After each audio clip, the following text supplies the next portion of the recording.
السلام عليكم ورحمة الله وبركاته، ازيكم عاملين ايه؟ يا رب تكونوا بخير. اهلا وسهلا بكم في حلقة جديدة وفيديو جديد وعظمة جديدة من حلقاتكم استشاري التصميمات. واسمحوا لي ان اشارككم فضفضة كده على السريع ما بيني وما بين اخواتي علشان الموضوع بجد مهم. الناس اللي متابعانا عارفين ان احنا عندنا تحذير واخدينه من اليوتيوب بسبب حلقة كده اتمسحت من على اليوتيوب، كانت خاصة باستشاري التصميمات واللي نزلت عن ابو ابراهيم، واللي كان سبب في ان احنا نستبعد من برنامج شركاء يوتيوب، والريتش بتاع القناة وقع ومبقاش بيوصل زي الأول.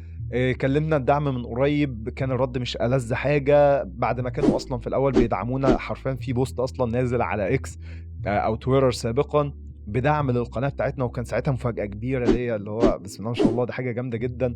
واحنا اصلا اوريدي بنحاول قدر الامكان ان احنا نفيدكم، بس السؤال المهم هنا، انا كصانع محتوى لو ما لقيتش منك انت دعم كمشاهد انا ازاي هكمل؟ احنا بنتحارب على مستويات كتير، معرفش اذا كنت انت عارف ده ولا لا، بس اللي انا عارفه كويس جدا وجاي اقوله لك النهارده اني محتاج دعمك، محتاج ان انت تتفرج على الفيديوهات باهتمام اكتر، ما تفوتش حاجه، ما تجريش، تعمل لايكات للفيديوهات اللي تشوفها، تعمل كومنتات من باب الدعم حتى لو كانت بايموجي. انا عارف ان انت ما بتحبش تعمل كومنتات على اليوتيوب، بس اعمل كومنتات، تشير الحلقه، تعمل اللي تقدر تعمله عشان بس اقدر اكمل. وباذن الله انا عندي كتير جدا لسه ما اتعملش ومجهز لكم حاجات جامده جدا، بس حاسس ان في حاجه صداني عن ان انا اكمل، فاتمنى ان انتوا تساعدوني في ان احنا نشيل الحاجز ده ونبدا نكمل ونكسر الدنيا سوا. وخلينا نطلع بره المود ده شويه وندخل في صميم بقى الحلقه نفسها. الحلقه اللي فاتت سالنا سؤال في الاسك، وكان احلى جواب جالنا من مختار، كتب فيه جوابا على الاسك: في البدايه هبتدي افرق ما بين البراند القديم والبراند الجديد، ولو الفرق مش كبير هعمل تصميم او اتنين قبل اي شيء اقول ان البراند اتجدد بس بشكل شيك كده وبروفيشنال، ولو الفرق كبير هنحاول نشتغل على البراند الجديد او الشكل الجديد، واحاول اربط بين تصميماتي في البراند القديم مع طابع البراند الجديد عشان ما اخليش العميل او العميل بتاع العميل يعني يحس بفرق كبير وان البراند بقى حاجة تانية خالص. بجد مختار، بجد بجد يعني الكومنت بتاعك وردك كان تحفة وجميل جدا، وهو ده اللي انا فعلا مستني الاجابة تيجي عليه. وهي انت لو جالك ايدنتي جديده، العميل جه قال لك مره واحده اللي انت شغال معاه والله انا غيرت الايدنتي، شوف بقى انت هتشتغل معاه ازاي. فملخصا اللي مختار قاله، فقال ان انا مش مره واحده هاجي ناقل من الايدنتي القديمه للايدنتي الجديده، لا ده انا هدخل الاول ادخل الايدنتي الجديده بشكل ما بسيط كده، مثلا شيبات مثلا جديده، نبدا نشفت الالوان سنه بسنه، بحيث ان الشخص اللي بيتفرج ومتابع تصميمات البيج نفسها ما يحسش ان في اختلافات رهيبه ومفصليه حصلت مره واحده، فيبدا يعتاد على الايدنتي الجديده بشكل بسيط وبشكل مبسط. ومش عارف انتوا لاحظتوا ده ولا لا، بس احنا عملنا اصلا ريبراندنج بسيط كده في القناه عندنا، في الالوان، في الشيبات، في حاجات كتيره كتير، ودخلنا حاجات جديده زي فنجان القهوه التمام اللي بقى بيظهر على الشاشه وما الى اخره. وخليني ما اطولش عليكم اكتر من كده، بس قبل ما نبدا الحلقه، لو حابب تشارك معانا في تحديات استشاره التصميمات هسيب لك فيديو في الاي اللي فوق تقدر تروح تشوفه، تعرف ازاي تشارك، ازاي تاخد البريف، ازاي تتعامل مع البريف وما الى ذلك. اتمنى ان شاء الله يكون مفيد بالنسبه لك، وعايزك بقى تركز معايا جدا. لو لسه عامل سبسكرايب انزل اعمل سبسكرايب وفعل زر الجرس وفنجان قهوتك التمام، ويلا بينا يا ايها الفنان. والتصميم الاولاني الجامد اللي معانا دوت من تقى محمد، وتقى هنا بصراحه عامله لنا تصميم ما شاء الله تحفه وجميل جدا، الوانه رايقه، الكومبوزيشن كده ما فيهوش زحمه، فاهم الموضوع شكله في اللذيذ منه. خلينا بشكل سريع نقوله ايه اللي ممكن يحسن من التصميم ده اكتر واكتر يا تقى. بداية كده التصميم عجبني أوي، أوي، أوي، بس كان في شيء ملحوظ أوي من حيث المنظور. طب منظور إيه؟ طب ما الbackground لذيذة أهيّة والله العظيم تحفة وجميلة، لكن منظور الطبق نفسه مش متماشي مع منظور الbackground نفسها. طيب أجيبها إزاي؟ وكل ده شرحناه بحلقة كاملة عن المنظور والcomposition، هتلاقيها في الi اللي فوق يا تُقى، أتمنى إن أنتم تشوفوها، حرفيًا حلقة مفيدة جدًا. السلسلة أصلًا بتاعة خطوات التصميم باحاول قدر الإمكان إنها تكون مفيدة بأكبر شكل ممكن حرفيًا. نرجع تاني للتصميم، فمنظور الطبق مش متناسب مع الbackground، محتاج إن هو يتضبط. طيب تحليلًا بقى للشادوهات، برضه حلقة الشادو اللي بعدها ضبطناها في الحتة ديّة، فالشادو اللي نازل أصلًا already هتلاقيه شادو حاد مش ناعم، فمعنى كده إن أنا محتاج الشادو نفسه يكون حاد وفي نفس الوقت يكون في نفس الاتجاه، ده شادو ناعم يا تُقى. طيب بناءً على مصدر الإضاءة، مصدر الإضاءة نازل بالزاوية ديّة كده تمام، فبناءً عليه المفروض الشادو يكون ماشي في هذا الاتجاه كده، وده نفس النظام يكون ماشي في الاتجاه ده كده، وممكن نكون مخففينه شويه عشان خاطر ما يكونش شادو تقيل على العين مثلا او ما الى ذلك.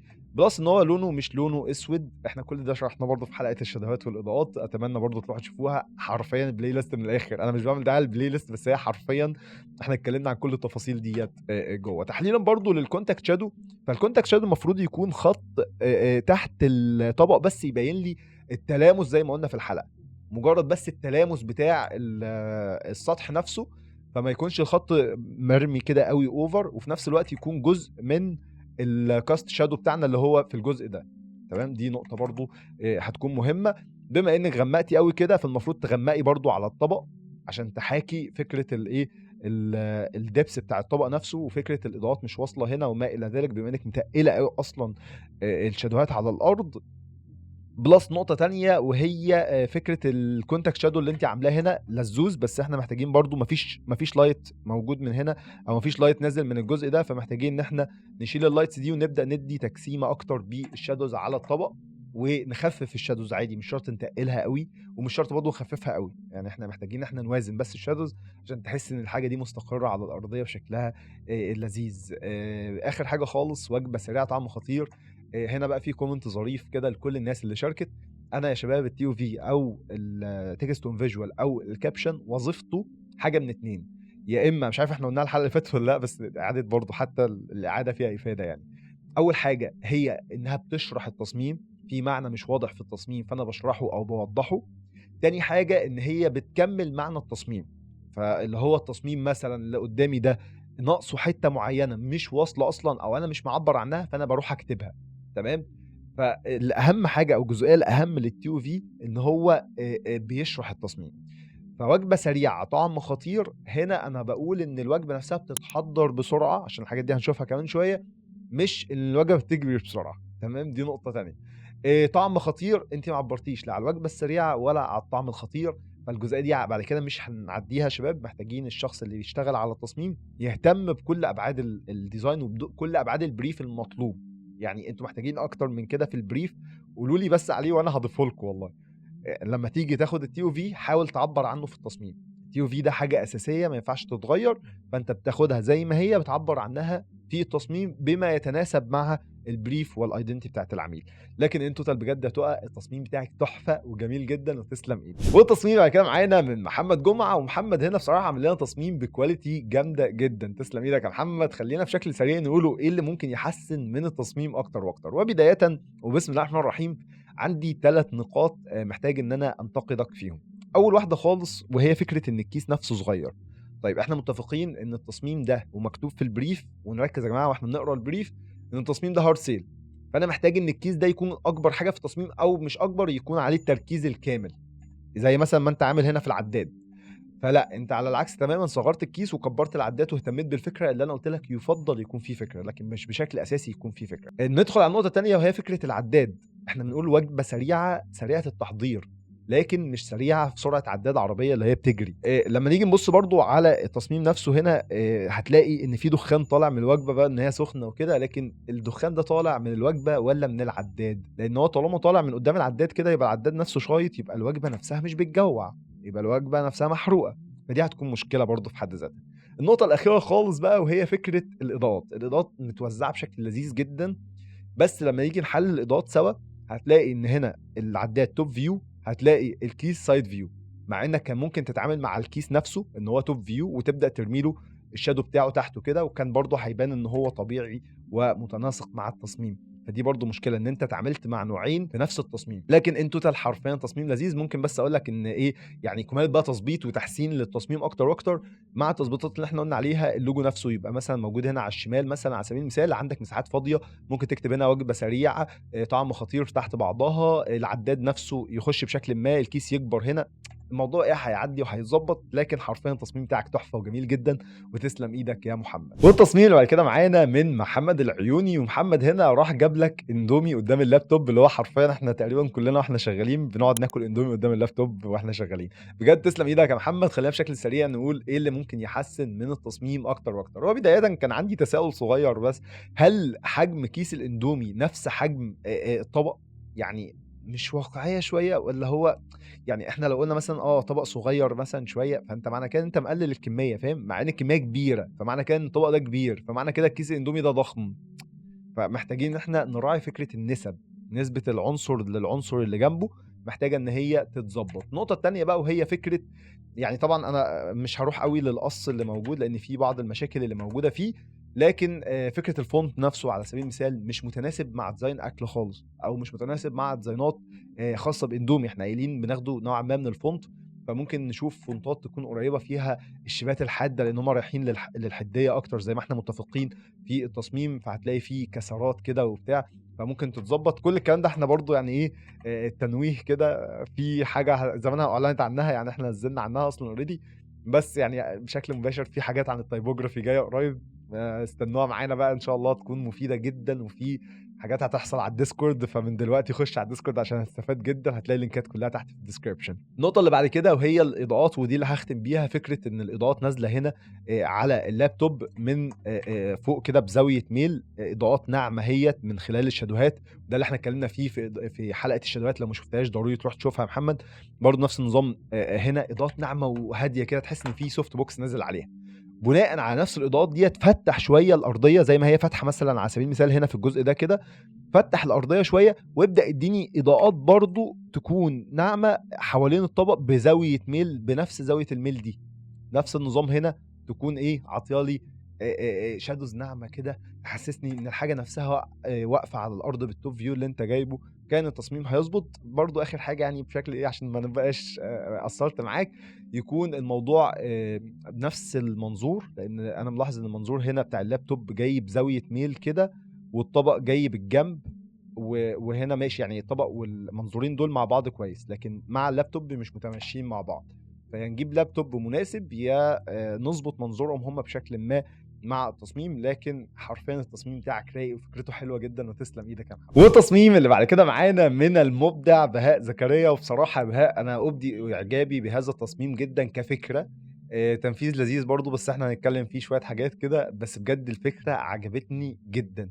بدايه من وضع اصلا العناصر نفسها في نقاط ارتكاز واخدالي عيني بشكل حلو، انتقالا لفكره ان الطفل نفسه اللي هو التارجت اودينس عندنا بالمناسبه باصص باهتمام قوي ناحيه الاندومي، وبيتخيل كده وهو معمول وعايز يتاكل، اللي هو تحس ان الولد اصلا عايز اللي هو ايه، انا هاكل الكيس ده دلوقتي، انت فاهم؟ فعملها لنا بشكل لذيذ جدا وجميل مع الترابيزه اللي ضايفها هنا، عامل جو كده من الجمال والدلال. خلينا بشكل سريع نقوله ايه اللي ممكن يحسن من التصميم اكتر واكتر. وبدايه وبسم الله الرحمن الرحيم، عندي كام اقتراح ظراف هيظبطوا لك التصميم. اولا خالص، في مساحه فراغ كبيره قوي هنا ما فيهاش اي استغلال في التصميم. كان ممكن احنا نوزع التصميم بطريقه مختلفه شويه مع هيراركي معينه، كانت هتودي التصميم ده في حته ثالثه خالص. طيب هنعملها ازاي؟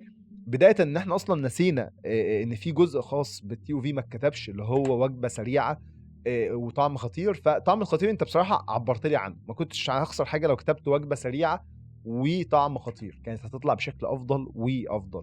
طيب لما نعملها هتاخد بقى الكتله ديت هنا كده، وموازنه معاها هنصغر دي كده شويه صغيرين جوه، فكان التصميم هيظبط معانا في نفس وضعه كده. طيب ايه تاني؟ حاجه بقى مش بس البهاء، لكل الناس اللي بتتفرج علينا دلوقتي، انت وانت شغال على التصميم عايزك تحدد فين مصادر اضاءتك. الكلام ده اتكلمنا عنه في حلقه الاضاءه، ضروري ضروري لو ما شفتهاش تروح تشوفوها ضروري حرفيا. فبالنسبه لموضوع الاضاءه احنا محتاجين ان احنا نحدد مصادر اضاءه. الكلام ده مش بس ليك، لكل الناس اللي بتتفرج علينا. حدد مصدر اضاءتك موجود فين، وبناء عليه ظبط اضاءه التصميم كله والشادوهات وكل حاجه. الشادوهات والاضاءه عامه دي التقفيله بتاعه التصميم، ظبطتها التصميم هيظبط معاك. طيب انت عندك ورا في مصادر اضاءه كتير زي الشباك والباب والشباك اللي على الشمال، وفي نفس الوقت الطفل نفسه نزل عليه اضاءه من قدام. طب ايه الحل؟ الغي خالص الاضاءات اللي في الشباك اللي ورا دول، دور على ستوك ما فيهوش اصلا اضاءه، فيه ستاره مثلا على سبيل المثال، وطفي اكتر الباك جراوند. ده هيعمل لك ايه؟ هيعمل لك كونتراست على الجزء اللي قدام، وهيخلي لك التصميم حرفيا حرفيا في حته تانية خالص. مع بقى الكونتراست اللي هيحصل كمان هنا ده مع شويه حاجات كده، التصميم بتاعك فعلا هيطير، يعني بجد هيظبط خالص. ما كانش ليه لازمه قوي ان احنا نضيف الفلفل ده، خاصه ان احنا في الاندومي ما بيبقاش فيه تقريبا يعني فلفل بشكل واضح اكتر من ان فيه فراخ مثلا، لان الكيس نفسه بطعم الفراخ، في نودلز، يعني في افكار كتير كانت ممكن تنضاف غير الفلفل يعني. فكانت هتظبط معانا برضو اكتر واكتر. لكن انتوا التصميم بتاعك لذيذ جدا يا بهاء، وتسلم ايدك يا صديقي. ونيجي للتصميم اللي بعد كده معانا من مازن نبيل. ومازن هنا راح عمل لك الاي اي بشكل لذيذ قوي، اللي هو انت بتقول ايه وجبه سريعه وطعم خطير، ده من حلاوتها كلت نفسها. وجاب لك الاندومي على شكل سبونج بوب كده، وايه ماسك المعلقه وبياكل نفسه يعني بشكل جميل جدا. بجد تسلم ايدك يا مازن. خليها بشكل سريع نقول ايه اللي ممكن يحسن من التصميم اكتر واكتر. وبدايه والله انا هنتقد عليك جزئيه الاي اي. انا قايل يا شباب بقى خفوا شويه على الاي اي. الاي اي بيساعدنا، لكن ما تعتمدش عليه اعتماد كلي، لانك لو اعتمدت عليه اعتماد كلي هتفقد مهارتك انت شخصيا كديزاينر. ضروري تهتم قوي بسكيلزك انت كايديتنج ككرييت اصلا من الصفر، وبعد كده دخل الاي اي، ما عنديش اي مشكله. لكن ضروري تهتم الاول بالسكيلز بتاعتك، لان لما نيجي نبص هنا مع بعض على الكيس بتاع الاندومي هتلاقي فيه مشاكل كبيره محتاجه انها تتظبط، من حيث اضاءه الكيس نفسها مش متماشيه مع الكيس اللي اتعمل بالاي اي. فانت رحت عامل له ماسكينج كده من قدام، اللي هو يلا انا يعني ايه هتعدي، فاهم؟ فلا، ما اكيد مش هتعدي، لانها باين قوي ان هو معمول له اصلا يعني بالووربنج، ومعمول له بالكنترول تي وترانسفورمينج وكده. فما كانش انسب حاجه ان احنا نعتمد اعتماد كلي على الاي اي. طلع لنا الاي اي تصميم نوعا ما لذيذ، حلو. كان ممكن تاخد منه مثلا الجزء ده وتبدا تبني عليه التصميم بتاعك. كنت بص هرفع لك القبعه حرفيا، كان هيفرق معانا جامد. النقطة التانية وهي فكرة من حيث وزن التصميم، فيعني جيب ده هنا في الجزء ده من التصميم كان هيطلع معاك التصميم أكتر سلاسة وأكتر لذاذة معانا. لكن انتوا انا مش هطول معاك اكتر من كده. التصميم لذيذ وتسلم ايدك يا مازن. ونيجي للتصميم اللي بعد كده معانا من حمزه تيفوتي. وحمزه هنا بسم الله ما شاء الله عمل لنا تصميم توب فيو لذيذ جدا بالوان تحفه من الوان اندومي، وظفها بشكل احترافي بصراحه. تسلم ايدك يا حمزه. خلينا بشكل سريع نقول ايه اللي ممكن يحسن من التصميم اكتر واكتر. وبدايه انا حاولت بصراحه ابرر فكره التصميم، او احاول اوصل للقصه او الستوري اللي انت بتحاول تتلقص عنها يعني. بس ما عرفتش اوصل لها قوي، غير ان ده دروب تقريبا، والطبق نفسه كانه نازل بستايل الدودل. بص تسلم ايدك. التصميم التوتال بتاعه حلو شدني، فانت حققت الوظيفه المهمه في السوشيال ميديا، ان انت تعرف تجذب انتباه الشخص اللي بيتفرج على التصميم. نيجي بقى للتحسين وايه اللي ممكن يحسن من التصميم اكتر واكتر. بدايه كده لاحظت حاجات كتير قوي، منها ان انت قفلت بالاي اي. الاي اي بوظ لك التكتشرز والدودلز اللي موجودين على الارضيه اللي انت ضايفهم اصلا اوريدي. ما كانش افضل حاجه، كان المفروض تشيلها بالماسك مثلا على سبيل المثال، وتبدا تظبطها اكتر واكتر. النقطه الثانيه في الاضاءات والقص، حاجات كده لاحظتها برضو. لو جينا نزوم ان مع بعض هتلاقي هتحس ان هنا ديت طايره اصلا عن الارضيه، مش واقفه بسبب القص نفسه. في حاجات محتاجه انها تتشال. طب تتشال ازاي؟ ماسك ومثلا، واعمل مينيمايز ماسك مثلا، وتدخل على الماسك وتبدا تشيفت. في افكار كتير ممكن تتعمل. برضو اضاءه هنا محتاجه ان هي تنطفي اكتر من الجنب اللي مش معرض للضوء، زي ما انت عامل هنا كده مع الفلفل، بما ان الاضاءه نازله من الجنب ده كده. فمحتاجين ان احنا نوظفها برضو نفس النظام هنا، ونفس نظام الشادوات نفسها تتظبط. كانت هتظبط اكتر واكتر معانا في التصميم. نقطه بقى مهمه قوي قوي قوي، وهي فكره ان انا بعمل هارد سيل. بصراحه انا بررتها لك بشكل ما، ان انا كنت محتاج اصلا الكيس نفسه يكون واضح. طب ايه مبررك يا ابو حميد عشان ده يطلع معانا في التصميم؟ مبرري ان اصلا النودلز بتاعت اندومي معروفه. فمجرد ما هو حطها لي في نص التصميم وحط لي بس جزء من الباكت، فخلاص انا عرفت ان التصميم ده بتاع اندومي. يعني الموضوع بقى ايه شبه مؤكد ان هو خاص بشركه اندومي. فده المبرر بتاعي. نقطه برضو اخيره خلينا نقول عليها اخيره، وهي فكره ان اندومي مكرر هنا ومكرر هنا ومكرر هنا. فانا ما عنديش مشكله، ده اوت اصلا ومعكوس فمش باين. فممكن نكتفي بس باللوجو هنا ونشيل اللي موجود هنا، او نستبدله بالرقم الضريبي زي ما ناس كتير بتعمل يعني. كان هيكون ألذ ولذ. لكن انتوا التصميم نوعا ما لذيذ يعني. برضو محتاجين ان احنا برضو نظبط شويه الجزء ده عامه في التصميم، كان هيفرق معانا. التصميم لذيذ جدا يا حمزه، وبالتوفيق ليك في التحديات اللي ونيجي للتصميم اللي بعد كده معانا من عبد الرحمن الرشيد. وعبد الرحمن عمل لنا تصميم بصراحه رايق كده، عارف انت اللي هو ايه، في اعصار اندومي حاصل قدامي كده وجوعني بشكل لذيذ، وحط لك الفرخه قدام المشويه والكيس بتاع اندومي. تسلم ايدك يا عبد الرحمن. خلينا بشكل سريع نقوله ايه اللي ممكن يحسن ويظبط من التصميم اكتر واكتر. بدايه كده لاحظت ان في مشكله كبيره قوي قوي قوي في المنظور، يعني ديت المشكله المخفيه اللي في الموضوع شويه، وهو ان منظور الفرخه المشويه اللي موجوده هنا مش ماشي مع منظور الطبق. منظور الترابيزه مش ماشي مع منظور الباك جراوند. طب ايه الحل؟ حل ان انت تشوف حلقه الكومبوزيشن، هتفرق معاك جامد جدا جدا جدا جدا. يعني انا لخصت لكم الدنيا فيها، بس يعني انت دورك بس خش تتفرج بتركيز وفنجان قهوتك التمام وانت داخل، بس هتظبط الدنيا على طول.